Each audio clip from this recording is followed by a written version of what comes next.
11.5, volume of pyramids and cones.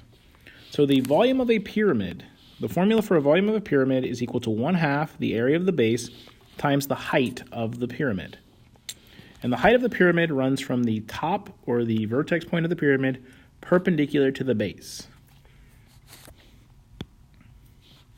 So here, they've given us this pyramid, and they tell us the height of the pyramid is 14, and that the base edges have a length of 9, and it is a square base. So finding the volume of this pyramid is pretty straightforward. The base, we'll just find the area of the square, so 9 times 9, which gives us a base area of 81. So our volume is equal to 1/3 the area of the base, which is 81, times the height of the pyramid itself, which is 14.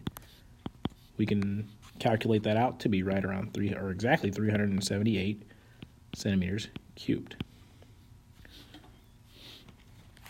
Question 2, we've got another square pyramid here because the base is a square, but this time they give us this line that goes down the edge of the pyramid, so that's not the actual height. So what we do is we can draw a line to the middle of the pyramid, essentially creating a right triangle. So we know that this diagonal length is 15. This length on the bottom is half of the base edge itself, so in this case 9. And so to find the other portion here, or the actual height, we just use the Pythagorean theorem.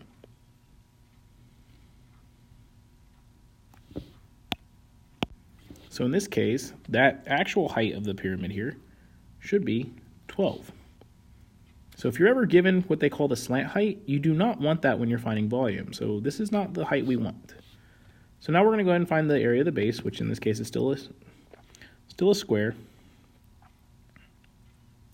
So the base area in this case would just be 18 times 18, which is 324. And then our volume is equal to 1/3, in this case the area of the base, times the height of the actual pyramid, which is 12. And so our volume in this case is equal to 1,296 yards cubed.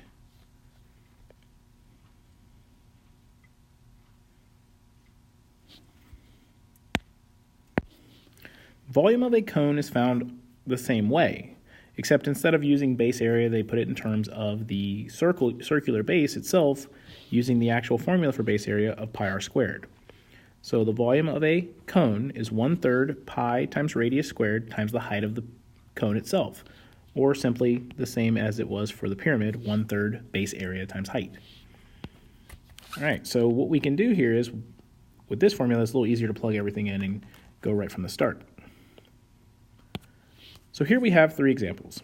In the first example, they give us a diameter for the base, which we only really need the radius. So instead of 8, we're going to use 4 as our radius. We don't have the height, we have the slant height in this case. So we're going to use the Pythagorean theorem to find the height. And in doing so, in this case, we get that the actual height of the cone is 10.25. And so now we know everything we need to know for this particular cone. So base area is equal to pi times your radius squared. So that's 16 pi. And then our volume formula is 1/3 base area, or 16 pi, times the height of the actual cone, which is 10.25. So the volume in total is 54.67 pi centimeters cubed, or in this case, we can multiply it out. It's right around 172 centimeters cubed.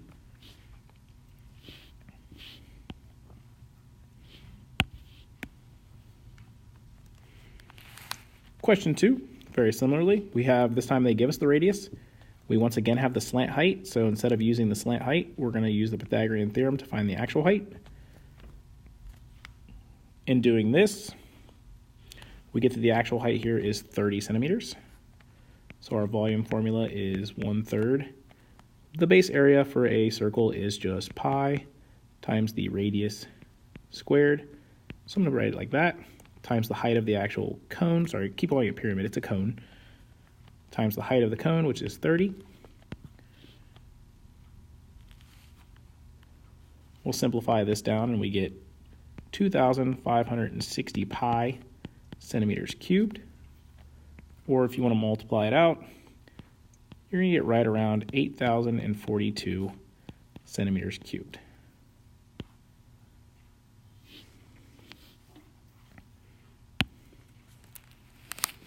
Question 3, this 18 here is the diameter, so we only really want a radius, which would be 9. They give us the height of the cone to be 8. So volume in this case, 1/3. Our radius squared, which in this case is just 81 pi for our base area, times the height of the actual cone, which would be 8. So we can go ahead and simplify this down as well.